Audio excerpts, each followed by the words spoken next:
요즘은 이 인터넷의 발달로 뭐 유명한 교수님이나 강사님 뭐 이거 그 나라와 국적을 초월해서 뭐 세계적으로 좋은 강의들을 안방에서 마음껏 들을 수 있다는 거, 이것이 얼마나 감사한지 모르겠습니다.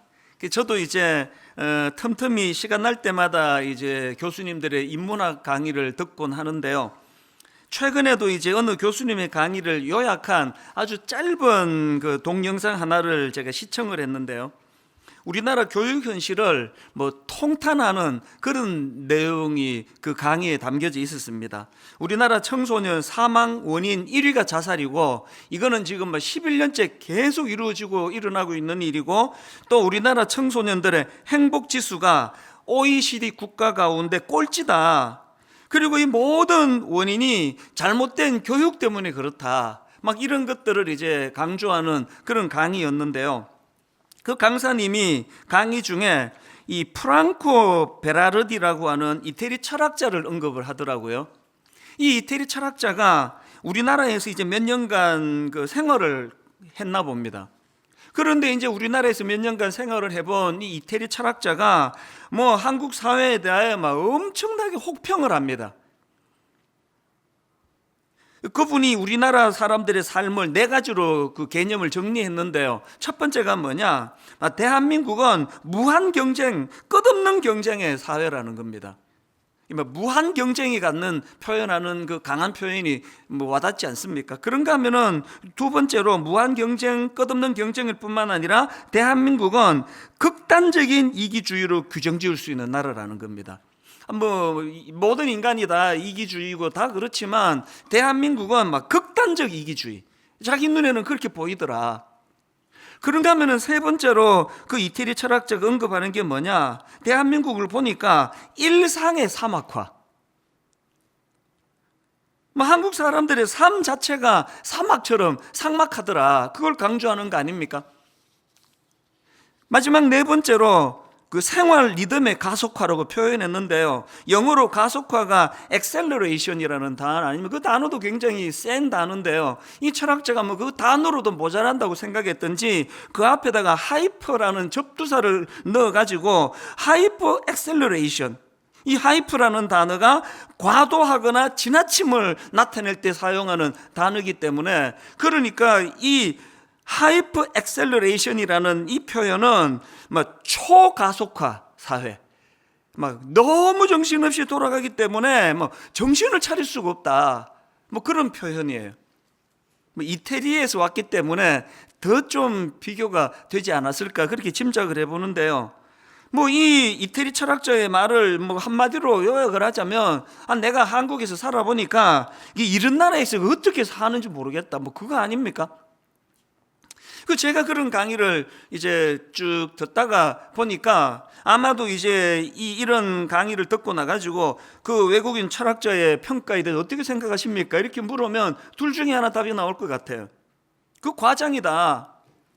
그 왜 남의 나라 와가지고 잠깐 살아놓고 알지도 못하면서 그렇게 남의 나라를 이렇게 혹평하느냐, 그렇게 좀 불쾌하게 받는 분도 계실 거고요. 그런가 하면 또 어떤 분들은 뭐 한자도 뺄 게 없다, 그 다 맞는 말이다, 이민 가는 거 말고는 우리나라에 답이 없다, 뭐 이렇게 대답하는 분도 계실 거고요. 뭐 중간쯤에 답을 하는 분도 계실 거고요. 근데 여러분, 저는 크리스찬이다 보니까요, 그 강의를 듣는데 막 머릿속에 떠오르는 단어 하나가 계속 맴돌았는데 그게 소명이라는 단어였습니다. 소명, 그리고 소명의식. 이 소명이라는 단어를 그 국어사전으로 찾아보니까요, 사람이 하나님의 일을 하도록 하나님의 부르심을 받는 것, 이걸 소명이라고 풀이했습니다. 그리고 소명의식이라는 단어도 제가 사전을 찾아보니까 부여된 어떤 명령을 꼭 수행해야 한다는 책임의식, 이게 소명의식이라는 겁니다. 여러분, 제가 그렇게 우리나라를 혹평하는, 이게 뭐 사람 살 때가 아니라는 식으로 혹평하는 이태리 철학자의 강의를 제가 내용을 소개받으면서 왜 소명이라는 단어를 떠올렸을까요? 저는 뭐 이민 가야 되겠다라든지 혹은 지금 뭐 엉터리다, 우리나라 좋은 나라다, 이런 생각이 들기보다는 이렇게 할 일이 많은 사회, 이렇게 할 일이 많은 시대에 내가 태어났다는 것 때문에 내가 할 일이 뭐지? 내가 무슨 일을 해야 되지? 이게 소명이에요, 소명. 신앙생활을 하다 보면은 이 소명하고 그 비슷한 뜻을 가진 표현들이 종종 들려지는 걸 알 수 있는데요. 이 소명하고 비슷한 표현이 이게 부르심입니다. 콜링. 고린도전서 1장 1절과 2절에도 보면은 이 부르심이라는 표현이 두 번에 걸쳐서 나오는데요. 자, 보십시오. 하나님의 뜻을 따라 그리스도 예수의 사도로 부르심을 받은 바울과, 이게 부르심이 나오죠. 사도로 부르심을 받은 바울과 형제 소스데네는, 그 다음 2절에 또 부르심이 나옵니다. 고린도에 있는 하나님의 교회 곧 그리스도 예수 안에서 거룩하여지고 성도라 부르심을 받은 자들과, 여기에 또 부르심이 나오죠. 이걸 1차 소명, 2차 소명 이렇게도 설명을 하는데요. 사도 바울이 1절에서 표현한 사도로 부르심 할 때 이 부르심은 2차 소명이에요. 그러니까 사도로 부르심으로 표현되는 2차 소명은 1차 소명, 자격 없는 나를 자녀 삼아 주시기 위하여 하나님이 예수 그리스도를 통하여 십자가를 통하여 나를 은혜의 자리로 불러주신 이 부르심의 감격, 그 1차 소명에 대한 이 감격을 사도로 부르심이라는 부르심 속에 드러났기 때문에 사도 바울은 평생을 다하여 이 2차 소명을 위하여 목숨을 걸고 그렇게 헌신하게 된 거 아니겠느냐, 그 말씀이에요. 그래서 이제 창립 18주년을 맞은 오늘 저는 이 2차 소명, 우리 모두가 다 은혜를 구원받았던 그 감격을 마음에 담고 어떻게 하면은 이렇게 할 일이 많은 대한민국, 이렇게 할 일이 많은 시대에 우리가 태어났는데 우리는 어떤 소명의식을 가지고 살아야 될 것인가, 그러니까 이런 것들을 오늘 좀 살펴보자는 것입니다. 그래서 저는 오늘 본문에 나와 있는 이 하나님께서 아브라함을 불러주시는 이 창세기 12장 말씀을 좀 분석해 보기를 원하는데요. 여기 보니까 하나님이 아브라함을 부르시는데 명령 두 가지를 내리십니다. 첫 번째 명령이 뭐냐? 떠나라는 명령입니다. 떠나라. 자, 12장 1절을 보십시오. 여호와께서 아브라함에게 이르시되 너는 너의 고향과 친척과 아버지 집을 떠나, 이게 나오죠. 너의 고향과 친척과 아버지 집을 떠나 내가 너에게 보여줄 땅으로 가라. 이게 첫 번째 명령이 뭐죠? 떠나서 새로운 땅으로 가라. 이게 첫 번째 명령입니다. 이 명령에는 두 가지 의미가 담겨져 있는데요. 떠나서 새로운 땅으로 가라는 이 명령에는 이 악한 세상과의 단절의 의미가 담겨져 있다는 사실입니다. 요수아 24장에 보면은 후대인 요수아가 이 창세기 12장에서의 이 의미를 이렇게 부여하는 내용이 나옵니다. 그게 요수아 24장 2절 3절인데 자, 들어보세요.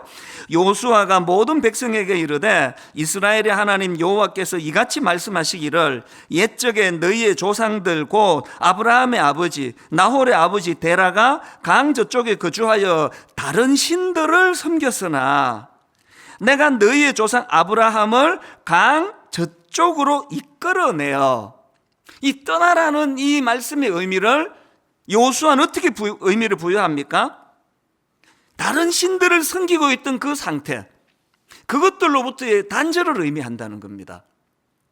이런 맥락으로 보면은요, 사실 이제 이 부르심을 받은 아브라함의 부르심을 받는 과정을 닮은 창세기 12장 바로 앞에 창세기 11장에 바벨탑 사건이 나옵니다. 창세기 11장 4절입니다. 또 말하되 자 성읍과 탑을 건설하여 그 탑 꼭대기를 하늘에 닿게 하여 우리 이름을 내고 온 지면에 흩어짐을 면하자 하였더니, 그러니까 이 창세기 11장에 나오는 바벨탑 사건이라는 것은 홍수 심판 이후로 하나님 앞에 회개하고 그들이 하나님 앞으로 나가는 게 아니라 이제는 인간의 지혜로, 하나님을 배제한 인간의 지혜로 그런 것들을 막을 수 있다. 그게 바벨탑 사건이에요. 하나님께서는 창세기 11장에서 그런 인간의 악한 지혜를 다 깨트려 주시고요, 그리고는 창세기 12장으로 가서 하나님께서는 아브라함을 부르셔서 그곳을 떠나 새로운 곳으로 가라, 이 명령을 내리고 계시다는 사실입니다. 그런가 하면은 이 첫 번째 명령인 떠나라, 이 명령에는 또 한 가지 의미가 더 담겨져 있는데요, 희망 없는 인간들에 대한 하나님의 강권적인 은혜, 하나님의 강권적인 개입하심, 이렇게 이것을 의미를 부여할 수가 있습니다. 여러분, 이 바벨탑 사건으로 상징되는 창세기 11장이 그러니까 하나님을 배제한 인간의 지혜들로 가득한 인간의 지혜를 도모하던 창세기 11장이 어떻게 말씀이 끝나는지 아십니까? 두 가지로 은유가 사용이 되는데요. 자, 창세기 11장 30절을 보십시오. 아브라함의 아내입니다. 사레는 임신하지 못함으로 자식이 없었더라. 그리고 창세기 11장이 어떻게 마무리되는지 아십니까? 맨 마지막 32절입니다. 데라는, 아브라함의 아버지입니다. 데라는 나이가 205세가 되어 하란에서 죽었더라. 임신하지 못함으로, 그리고 또 죽었더라. 이 은유적인 표현이 뭘 의미할까요? 여러분, 지금 우리 성도님들 중에 나는 아기를 원하는데 아직까지 아기가 안 생긴다, 그거를 불임이다, 그렇게 하시면 안 됩니다. 그건 나님이에요. 나님. 이 말 속에는 아직까지는 아기가 생기지 않았지만 희망이 있다는 거예요. 가능성이 있다는 거예요. 이게 나님이에요. 그런데 여기 지금 창세기 11장 30절에 나와 있는 사례는 임신하지 못함으로, 이거는 불임이에요. 이제 여성으로서 아기를 낳을 수 있는 모든 기능이 다 끝났습니다. 그건 나님이 아니고 불임이에요. 여러분, 하나님을 배제한 인간의 지혜를 도모했던 창세기 11장의 마지막이 이 불임이라는 은유적인 표현하고 맨 마지막에서 죽었더라, 이런 은유적인 표현으로 11장이 끝나는데요. 그러니까 이 창세기 11장 하나님의 개입하심이 나오기 직전인 창세기 11장에서 하나님의 은혜, 하나님의 개입하심을 배제한 인간의 노력, 인간의 지혜로 상징되는 그 바벨탑 사건이 어떻게 끝나느냐고요? 불임으로 끝나고 죽었더라라는 은유적으로 표현한다는 건 철저한 인간의 실패를 말하는 겁니다. 나님이 아니라 불임이라는 걸 강조하는 건 0.01%도 희망이 없다는 걸 제가 강조하기 위해서예요. 완전히 인간의 시도가 다 무력화되고 비참한 상태에 빠진 죽었더라로 끝나는 창세기 11장에 비로소 그때부터 창세기 12장에서 아브라함을 향하신 믿음의 조상이라고 일컬어지는 아브라함을 향하신 인류를 향한 하나님의 개입하심이 시작이 되더라는 거예요. 저는 이런 의미에서 지금 이 코로나 바이러스가 이게 막 온 지금 지구를 뒤덮는 이 사건이요, 진짜 중요한 영적인 메시지가 있다고 생각합니다. 오늘 이 시대는요, 창세기 11장을 겪고 있는 거예요. 얼마나 그동안 교만했습니까? 게다가 이번 코로나 바이러스 사건을 통해 우리가 이 선진국이라고 하는 미국, 유럽에 대한 환상이 다 깨지는 거 아닙니까? 인간의 지혜라는 건 도토리 키재기더라고요. 그저께도 제가 보니까 남미의 어떤 나라가 하루에 확진자가 2만 명이 됐대. 2만 명. 제가 이틀 전에 하루 전에 본 기사입니다. 미국이 지금 오히려 다 우리를 부러워해요. 우리 온 가족들이 이제 한국은 이제 그런 거 다 잦아든 것 같다고. 여전히 미국의 우리 가족들은 문 밖 출입이 안 되고 있는 상황이에요. 지금은 창세기 11장 상황입니다. 하나님을 배제한 인간들의 그 지혜 앞에 얼마나 우리가 하나님 앞에 교만했던가. 그렇기 때문에 여러분, 지금이야말로 우리 모두가 다 회개해야 될 때예요. 바벨탑을 추구했던 이 세상을 따라갔던 우리가 하나님 앞에서 회개하는 시간이 이 시대에 필요하고요. 그런가 하면은 지금 이 코로나 바이러스 때문에 어려움을 겪는 성도님들이 엄청 많으시잖아요. 막 경제적으로도 너무 힘드시고 저한테도 막 하루가 멀가하고 눈물로 호소를 하고 계십니다. 오늘 여러분의 삶이 창세기 11장 같으세요? 절호의 기회예요. 하나님의 부르심에 눈을 들 때가 온 거예요. 여러분, 하는 일마다 안 되고 은유적인 표현으로 불임에, 은유적인 표현으로 죽었더라로 마무리되는 창세기 11장 앞에 맞닥뜨려져 있다면 이제는 우리는 창세기 12장에 하나님의 부르심에 귀를 기울여야 돼요. 그리고 아브라함처럼 그 하나님의 부르심에 순종할 때가 됐다는 사실입니다. 제가 오늘 이런 맥락을 가지고 이제 첫 번째 명령을 좀 정리를 해보았고요. 그런가 하면 하나님의 두 번째 명령은 너는 복이 될지라. 자, 12장 2절입니다. 내가 너로 큰 민족을 이루고 너에게 복을 주어 내 이름을 창대하게 하리니 너는 복이 될지라. 오해하지 마세요. 여기 나와 있는 너는 복이 될지라는 이 축복이 아니고요, 명령형이에요. 그 앞에 너에게 복을 주어, 이게 우리가 말하는 그 축복이고요. 여기 나와 있는 너는 복이 될지라, 이거는 하나님의 그 복 주심에 대한 약속이 아니고 우리를 향한 명령입니다. 너는 복이 될지라. 이 부분은 이제 제가 뒷부분에서 이제 다시 좀 언급을 하기로 하고요. 어쨌든 이제 하나님께서는 완전한 그 불임과 또 죽었더라로 표현되는 인간의 절망적인 상태에서 하나님이 개입을 하시는데, 창세기 12장이고요. 두 가지 명령을 주셨다 그랬습니다. 떠나라, 너는 복이 될지라. 저는 이 말씀들을 가지고 이제 창립 18주년을 맞은 오늘 이제 우리 개인과 또 분당 우리 교회와 한국 교회가 나아가야 될 방향들을 이제 한 두 가지로 제가 적용을 해보았습니다. 자, 두 가지 적용 중에 오늘 본문을 가지고 해야 되는 첫 번째 적용이 뭐냐? 신앙생활이란 건 이 믿음으로 발걸음을 옮기는, 이 중요합니다. 믿음으로 발걸음을 옮기는 도전적인 삶이라는 것, 이 도전적인 삶이라는 것, 이걸 기억하셔야 된다는 겁니다.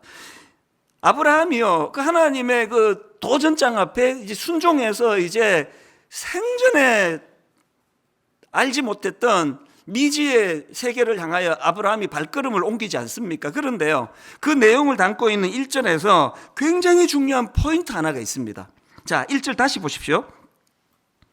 여호와께서 아브라함에게 이르시되 너는 너의 고향과 친척과 아버지의 집을 떠나 내가 너에게 보여줄 땅으로 가라. 여기서 제가 강조하는 포인트는요, 너에게 보여준 땅이 아니에요. 너에게 보여줄 땅입니다. 아브라함 입장에서 이게 얼마나 막막한 이야기입니까? 너에게 보여준 땅이 아니에요. 그랬는데 여러분, 아브라함은 그 막막한 하나님의 명령 앞에 순종을 하는데, 그 순종할 수 있었던 원동 여기 4절에 나옵니다. 뭘 붙잡았길래 이렇게 순종하게 되었느냐? 4절입니다. 이에 아브라함이 여호와의 뭘 따라갔습니까? 말씀을 따라갔고요. 말씀을. 보여주신 그 어떤 환상이 아닙니다. 말씀을 따라갔습니다. 저는요, 창립 18주년을 앞두고 지난 한 주간 동안 제 인생에서 참 굵직굵직하게 그 전환이 일어났던 몇 번의 사건이 있었는데요, 그것들을 되짚으면서 참 제가 가슴이 뭉클뭉클하고 은혜를 받는 그런 시간을 가졌습니다. 그리고는 그것이 전부 이 창세기 12장 1절과 4절의 원리대로 이루어졌다는 걸 제가 깨닫게 됐는데요, 첫 번째로 제가 떠올렸던 내 인생의 터닝 포인트는 역이민한 겁니다. 막내니까 이민 가는 것까지는 내 의지가 하나도 안기지 않았습니다. 전가족 이민 가니까 따라간 거죠. 그랬는데 내가 철들고 처음으로 내 의지대로 결정한 게 나 혼자서 이민 보따리 2개 들고 역이민하는 거였거든요. 그 역이민하는 과정을 제가 이렇게 쭉 추적을 하다가 보니까 그 역이민한 이후로 올해가 딱 30년째거든요. 그 30년이 이게 말이 안 되는 눈물의 은혜의 기간이었더라고요. 여러분, 제가 우스갯소리 삼아 여러 번 말씀드렸던 거 다 기억하시죠? 제가 얼마나 대책 없이 한국에 나왔냐 하면, 김포공항에, 그 당시로 김포공항에 역이민 도착해가지고 그날 밤에 어디서 잘 계획도 안 하고 나온 거 아닙니까?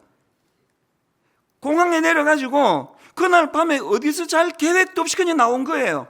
그래서 제가 그 신혼부부인 내 친구 집에 쳐들어가는 만행을 내가 저질렀는데요, 제 생각에 뭐 내 친구가 우리 집에 오기가 어렵다 그러면 뭐 여관에 가지 뭐, 그런 마음으로 왔습니다. 계획 안 했습니다. 제 30년은요 유력한, 그래서 하나님이 보여준 말씀에 의해 가지고 막 하나님이 옥하는 목사님을 딱 찍어가지고 너 이 옥하는 목사를 만나게 해줄 거야. 그리고 거기서 10년 하고 나면은 이제 분당에다가 송린중고등학교에 막 그 사진을 보여주면서 여기서 내가 너를 개척하게 할 거야. 뭐 그런 거 하나도 보여주신 거 없습니다. 옥하는 목사님은 제가 뭐 어떻게 합니까? 저 혼자서 테이프 사가지고 설교 들었던 낯선 분이신데요. 그랬는데 여러분, 저는 한국에 가 청소년들을 섬겨야 되겠다고 하나님이 그런 말씀을 주셨기 때문에 그때부터 시작한 것은 성경 읽기예요. 창세기부터 요한계시록까지 하나님의 말씀을 읽으면서 이게 과연 이게 내가 그냥 뭐 헛소리를 들었나? 진짜 하나님이 원하시는 뜻인가를 성경 읽으면서 제가 분별을 했거든요. 거기에 하나님 뜻이 다 담겨져 있으니까요. 그리고는 뭐 이제는 한국 갈 거니까 지금 뭐 환율이 얼마고 뭐 시세가 어떻게 되고 하나도 알아본 거 없습니다. 오죽하면은 그날 첫날 밤에 한국에 와서 어디서 잘 계획도 안 세우고 가는 그런 무모한 결단을 했겠냐고요. 그랬는데 여러분, 하나님께서 성경을 읽도가는 과정에서 말씀으로 제게 확신을 주셨기 때문에 그 지난 30년의 세월은요, 한치의 오차도 없는, 그런가 하면은 또 지난 주간 제 마음속에 은혜가 됐던 게 분당 우리를 개척하는 과정입니다. 하나님 보여준 거 없으세요? 아니 그 10년 동안 중고등부 사역만 했는데 제가 뭐 어른 사역을 해보기로 했습니까? 어른들 앞에 설교를 해보기로 했습니까? 그래서 뭐 개척 초기에는 되게 힘들었습니다. 저는 분당 아줌마들이 뭐 이렇게 까다로운지 몰랐어요. 막 설교만 하고 나면은 이찬수 목사는 그 애들하고만 상대해가지고 말씀이 깊이가 없다고 맨날 그런 얘기가 나와가지고 얼마나 힘들었는데요. 우리 중고등부 애들은 맨날 내가 말씀이 너무 깊어서 졸려 죽겠다고 그러는데 우리 어른들은 막 목사님의 말씀이 깊이가 없다고 그렇게 시작을 한 거 아닙니까? 하나님이 하나도 보여주신 게 없으세요. 근데 제가 옥하는 목사님을 10년간 가까이에서 지켜뵈니까 이분은 싹뿐이 아니라 진짜 종이시다. 그 믿음이 가니까 하나님이 이분을 통해서 내게 말씀하신다고 믿었기 때문에 내 의지와 내 생각과 내 의지대로라면요, 목사님 한 2, 3년 교구사역 하다가 가겠습니다, 그렇게 말씀을 드렸겠죠. 그 자리에서 순종했거든요. 지난 18년 동안 분당 우리 교회가 어떻게 인도받아 왔는지는 뭐 여러분이 다 증인들 아니십니까? 1만 성도 파송 운동도 마찬가지예요. 하나님이 뭘 보여주셨겠냐고요, 저한테 새벽에 자다 일어나가지고. 그래서 제가 속이고 싶지 않아요. 내가 뭐 엄청나게 무슨 철학이 있고 뭐 어떤 의식이 있고 그래서 그런 거 아니고요. 자다 일어나가지고 그냥 잠결에 하나님의 마음을 알았기 때문에 네 한 교회만 이렇게 몰려드는 거 옳은 거 아니다라고 그렇게 말씀으로 깨달음이 있었기 때문에 그냥 뭐 이게 해야 되는 일이기 때문에 약속을 드린 거 아닙니까? 그리고는 뭐 그 다음 날부터 지금까지 7년 동안 뭐 정말 힘들었습니다. 왜? 될 것 같지가 않으니까. 아니 내가 무슨 수로 10,000명에서 15,000명을 나가라고 그러겠냐고요. 아마 그때 막 등록이 1년에 막 한 4,000명, 5,000명씩 되고 있던 때이기 때문에 하나님 내가 아마 10년 동안에 15,000명을 더 모으겠습니다. 이거는 뭐 어떻게 한번 해보겠다고 하겠지만 무슨 수로 제가 이게 뭐 창고에 들어있는 내 물건도 아니고 뭐 여러분 인격을 가졌는데 강제로 되는 일도 아니고 그래서 여러분 지난 7년 동안에 새벽마다 일어나가지고 두려운 마음으로 하나님의 말씀을 구하고 하나님의 뜻을 구할 수밖에 없었던 것은 보여주신 게 없기 때문이에요. 그랬는데 여러분 요즘에 저는요 전율을 느껴요. 사실대로 말씀드려서 저는 믿음이 없어가지고요 이제 2월 달에 이거 오픈하고 나면 막 한동안 시끄러울 거라 난리가 날 거라 막 항의도 많고 막 게시판은 막 그냥 막 찬반 논란으로 휩싸일 거라 걱정이 많았습니다. 믿음이 없어가지고. 아니 이게 나가라는 소리를 이제 뭐 전까지는 뭐 막연하게 들렸는데 이제 내년에 이제 다 나가야 된다고 이런 이제 설교를 하고 나면은 이제 막 멱살도 잡고 막 그럴 줄 알았는데요. 이후에 너무 조용해서 내가 요즘에 시험에 들었습니다. 내 믿음 없음에 대해서. 아니 어떻게 이렇게까지 아무 반응이 없으시지? 막 계속 우신다는 이야기는 초반에 좀 들리다가 요새는 울지도 않아요. 뭐 항의하는 글 하나 없었습니다. 여러분이 그걸 못했네, 오늘 멱살 잡아야지, 그렇게는 생각하지 마시고요. 하나님이 뭘 뚜렷하게 보여줘서 이거 7년 뒤에 네가 발표하면 멱살 잡히는 일도 없고 교회가 혼란스러운 일도 보여주신 거 없으세요.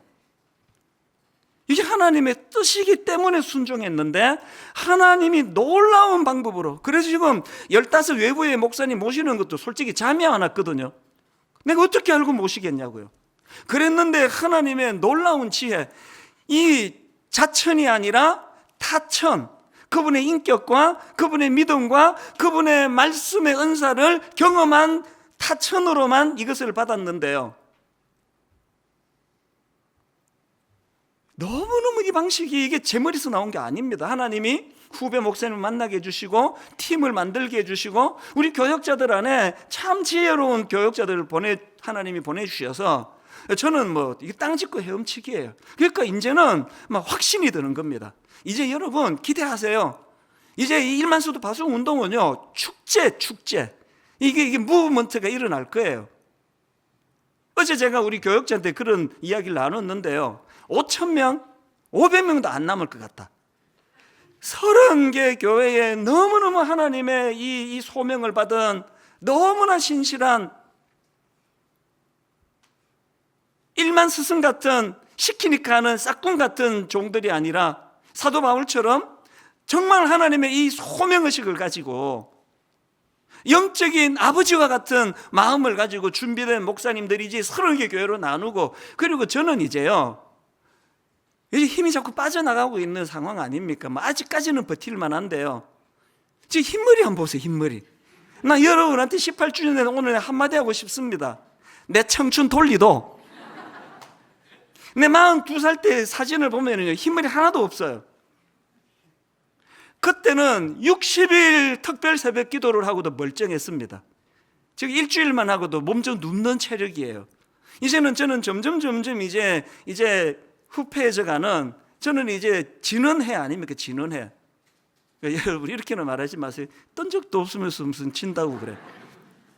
인생으로 치면 저는 진언해인데, 이제 우리 젊은 목사님들이 진짜 말씀으로 무장된 이 30개 교회로, 그리고 이제 곳곳에서 이제 무브먼트를 일으킬 걸 생각하면은요, 이게 하나님의 지혜가 인간의 그 잔머리로 생겨나는 지혜로는 따라갈 수 없는 하나님의 은혜. 그래서 저는 오늘 이런 맥락에서 저와 여러분 모두가 다 이제 하나님 앞에서 이제 이 말씀으로 순종했던 그 아브라함과 같이, 그런가 하면은 이 두 번째 적용할 게 있는데요, 두 번째 적용이 뭐냐, 이 복의 전달자로 부름받았음을 인식하기예요. 이 복의 전달자. 자, 2절을 다시 한번 보십시오. 내가 너로 큰 민족을 이루고, 그 다음에 나옵니다. 우리가 그토록 원하는 거, 너희에게 복을 주어 내 이름을 창대하게 하리니 너는 복이 될지라. 제가 왜 복의 전달자라는 표현을 썼을까요? 오늘 우리의 최종 목표는 여기까지가 끝나는 거예요. 내가 너로 큰 민족을 이루어 내게 복을 주어 내 이름을 창대하게 하리라. 우리는 추구하는 게 여기까지예요.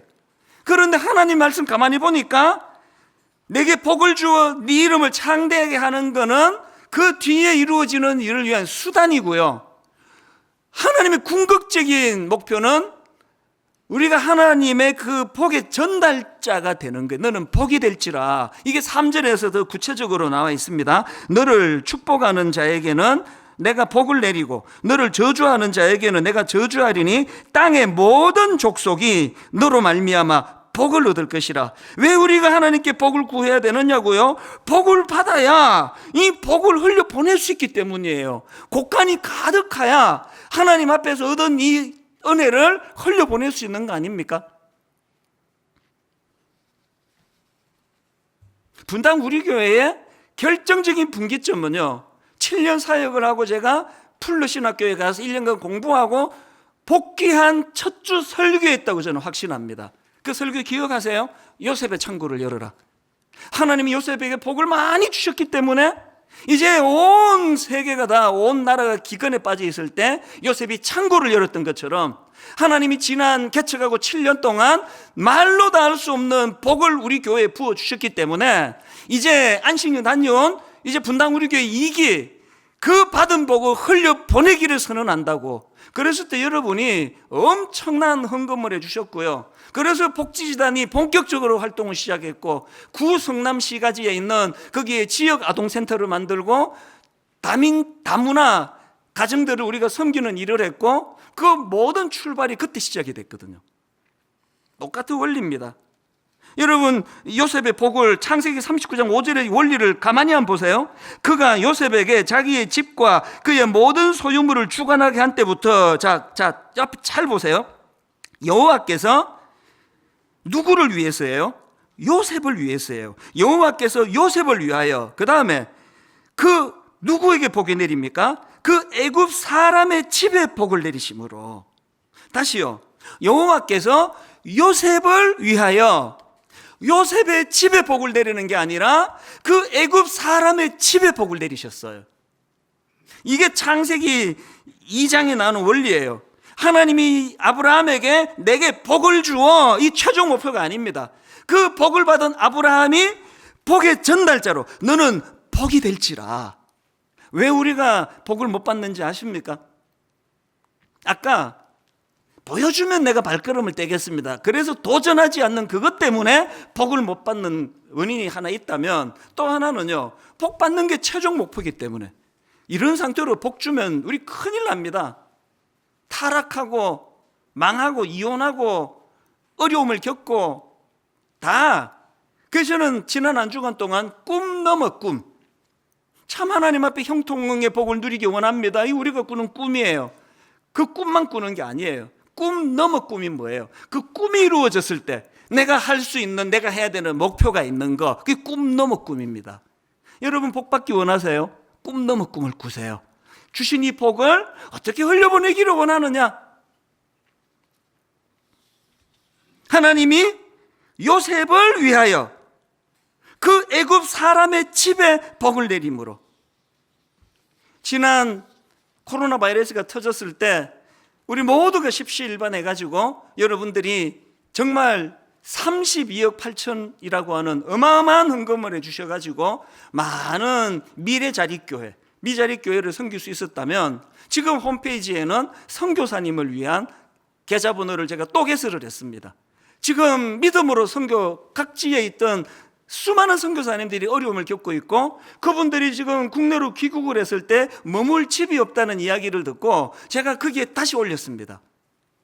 저는 여러분들이 32억 8천만 원이라는 어마어마한 헌금을 계좌번호 하나만 보고 무명으로, 거기에는 금액을 헌금하신 분이 꽤 되시는데 전부 이름 없이 그렇게 헌금하시는 걸 보고 요즘 그 청년들의 유행 하나가 제가 딱 떠올랐습니다. 살아있네. 여러분, 우리 한국교회 살아있습니다. 희망 있습니다. 꿈 넘어 꿈을 품고 받은 복을 흘려보내기를 원하시는 수많은 성도들이 계시는 한 한국교회 살아있습니다. 희망 있습니다. 하나님이 역사하실 줄로 믿습니다. 그래서 저는 오늘 너무너무 벅찬 가슴으로요, 우리가 이제 이 꿈 넘어 꿈으로 받은 복을 이 횡적으로도 흘려보내야 돼요. 아브라함이 가나안으로 가면 가나안에 있는 사람들이 아브라함 때문에 복을 받고, 오늘 예수 믿는 저와 여러분이 제주도로 가면 제주도에 있는 사람들이 나로 인해 복을 받고, 제가 미국 이민 생활을 끝내고 한국으로 돌아와 가지고 이 한국 땅에 사는 게 구했던 게 그겁니다. 하나님, 오늘도 제가 살아있는 게, 오늘도 제가 숨쉬고 호흡하는 게 누군가에게는 선물이 되기를 원합니다. 저는 그렇게 기도합니다. 하나님, 제가 오늘 이민생활 끝나고 한국으로 온 게 이것이 한국의 성도들과 한국 사회에 이것이 유익이 되기를 원합니다. 아이고, 그냥 미국에 있지, 쓸데없이 와가지고 물 흐리고 앉았네, 이런 소리 듣고 싶지 않거든요. 기도하세요. 하나님, 오늘 내가 살아 호흡하는 것이 누군가에게는 선물이 되기를 원합니다. 이런 횡적인 복을 흘려보내주는 것도 필요하지만요, 이 종적인 우리 다음 세대에 흘려보내야 돼요. 작년 초에 하나님이 제 마음에 큰 부담을 주셨어요. 그때 동성애라는, 또 성적인 타락이라는 이 많은 것들을 하나님이 저에게 보여주시고요. 그리고 지금 한국 교회는 막 동성애 문제 가지고 막 맨날 우리끼리 싸우고, 막 네가 올리 내가 올리, 이게 1월달 2월달에 주신 부담감입니다. 오해하지 마십시오. 작년에 우리 부교역자 동성애 설교 이후로 이 꿈을 받은 게 아니고요, 우리 모든 교역자는 다 알아요. 우리 순장님과 꿈을 나눈 건 그 이전입니다. 그렇게 1년 반 이 꿈을 가지고 하나님 앞에 기도했는데 열매가 나왔습니다. 그게 기독교 성윤리 연구소예요. 기독교 성윤리연구소, 그리고 창립 18주년이 되는 오늘 작품 하나가 나왔습니다. 여러분, 이 기독교 성윤리에서요, 주일학교 자녀들과 부모를 위한 성경적 성교육 관련 10권의 책을, 그래서 제가 무거워서 다 못 들고 와, 2권만 제가 대표로 들고 왔는데요, 시리즈가 우리 자녀 성경적 성교육 시리즈입니다. 3세부터 5세까지 남자와 여자는 왜 달라요? 6세부터 8세까지 아기는 어떻게 태어나요? 9세부터 11세까지 내 몸이 변하고 있어요. 12세부터 14세 성과 새로운 나, 15세 이상 사랑, 성, 그리고 하나님. 저는요, 이 책이 완벽하다 생각하지 않습니다. 그리고 모든 걸 다 다룬다 생각하지 않습니다. 어떤 표현에는 동의가 안 되는 부분도 있습니다. 그러나 근본적으로 이 책은요, 신앙적으로 보수적인 교단으로 알려진 루터교에서 성경적인 기준으로 성과 결혼과 가정에 대해서 다룬 책이라는 건 확신합니다. 그래서 이제 3세, 4세 아이들에게는요, 엄마가 애들 자기 전에 동화책도 읽어주듯이 여기에 있는 내용을 성경적인 기준으로 아이들에게 읽어주시기를 바랍니다. 사춘기가 되면은요, 아빠는 아들에게, 딸은 엄마가, 그래야 효과가 있다 이야기합니다. 그래서 이런 책을 가지고 아빠와 아들이 또 엄마와 딸이 함께 이야기하고 토론하고, 우리가 이 책을 번역한, 출간한 목표 중에 하나는 부모가 먼저 알자는 거예요. 오늘 예배가 끝나자마자 바로 홈페이지로 들어가셔서 이 10권의 쓰임새에 대하여 우리 이정규 목사님이라고 제가 참 아끼는 우리 후배 목사님인데요, 이 책의 그 쓰임새에 대하여 강의를 너무 잘해 주셨고, 저도 거기에 짧은 강의가 하나 있습니다. 그래서 이제 인터넷으로 여러분 꼭 이 책을 구입하기를 제가 권면해 드립니다. 이거 팔아가지고 뭐 우리 교회한테 저한테 오는 거 하나도 없습니다. 여러분 이 책을 꼭 구입하시기를 제가 강권하고 싶습니다. 부모님들이 공부하기 시작해야 되고요.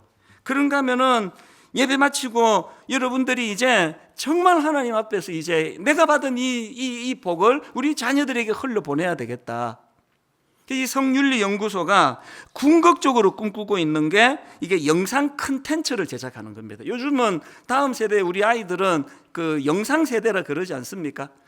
아주 좋은 영상을, 만화 영화를 아이들이 설명을 잘 납득할 수 있도록 영상으로 제작하는 게 우리 성윤리연구소의 목표 중에 하나예요. 그래서 이제 이따가 예배 마치자마자 홈페이지로 가셔가지고 이제 영상 콘텐츠 이거를 공모를 좀 원하는데요. 그리고 이 책들이 이게 주로 청소년까지이기 때문에 이제 조만간 빠른 시간 안에 우리 대학 청년들을 위해 가지고 동성애에 대한 성경적 가치관을 제시하는 좋은 책이 이제 곧 한 권 나올 것이에요. 이미 이런 일을 하는 단체들과 또 우리 강사님들과 이제 교류를 통해서 치우치지 않는 이런 중심을 잡아 나가도록 기도해 주시기를 바랍니다. 결론을 전 이렇게 맺기를 원합니다. 가평 우리 마을 똑같습니다. 하나님께서 그 한 권사님과 한 집사님 가정을 통하여 그 동산을 우리에게 주셨는데 이제 거기에 하나님의 뜻을 잘 펼칠 책임이 우리에게 있거든요. 그래서 여러분 분당 우리 교회 가평 우리 마을이 진짜 함께 울고 함께 웃는 동산, 특히 지친 자들, 약자들, 그들에게 막 무료로 이런 것들을 막 다 제공할 수 있는 어떤 컨텐츠가 필요하니까요. 여러분 좋은 아이디어를 주시고요. 더 중요한 거, 이제 총괄 디렉터, 실제적으로 일할 전문가를 찾습니다. 제가 할 일은 여기까지고요. 이 이상 담임 목사가 설치면 그 100% 망합니다. 저는 이제 더 이상 여기에 관여하면 안 된다고 생각합니다. 여러분이 하세요. 전문가들을 추천해 주시고 총괄 디렉터를, 그래서 여러분 거기에 나와 있는 여러 가지 우리가 꿈꾸는 일들이 잘 이루어지기를 바랍니다.